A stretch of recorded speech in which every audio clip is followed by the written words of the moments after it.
So if a patient decides to choose mechanical ventilation, it's a surgical procedure. They'll be admitted to the hospital. Typically, we would hope that it's not under duress, so we can plan the procedure. It's obviously a surgical procedure in their trachea. It's a circular hole that's made that a plastic tube is going to go into, and then that tube is secured to the larger tube that goes to the ventilator. After the surgery has taken place, the patient will stay in the hospital for a period of time. That period of time can be up to a week or two, just so that the staff is making sure that that is healing correctly, that there's no infection, nothing like that.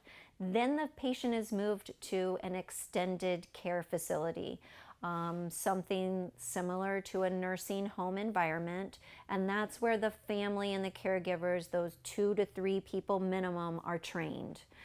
Sometimes that training can start in the hospital, but most times it's done at the second facility, and that training can be anywhere from 2 to 4 weeks.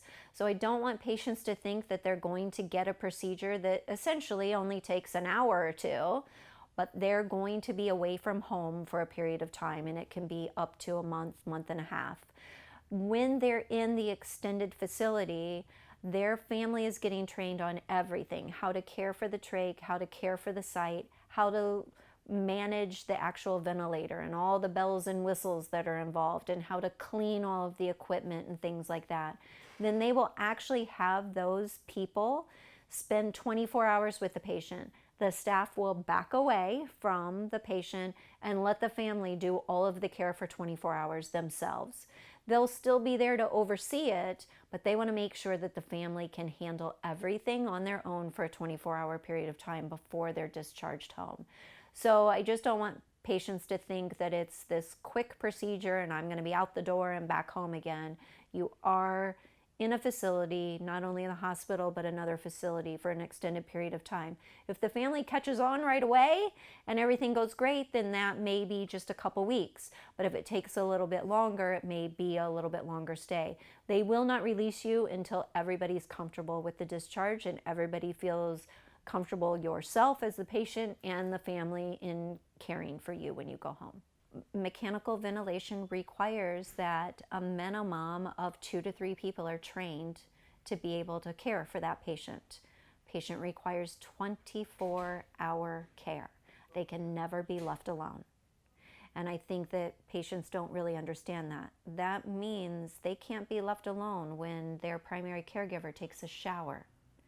There are lots of secretions involved in a trach, and if they need suctioned right when their primary caregiver got in the shower, you can't wait 10 minutes to get suctioned.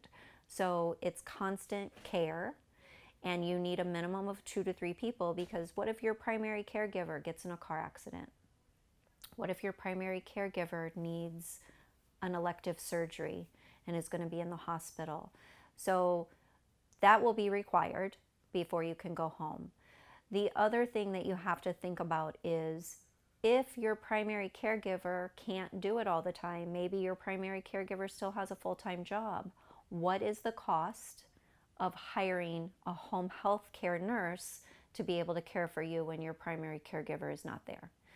With a ventilator, you have to have a vent-trained nurse coming to your home. It can't just be a home health aide or anybody like that. They have to know how to take care of that ventilator. Those special requirements mean more money. And on average, you're going to pay $50 to $60 an hour for that nurse. That adds up.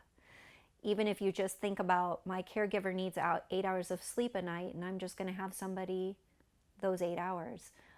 That adds up very quickly, and it can be very costly.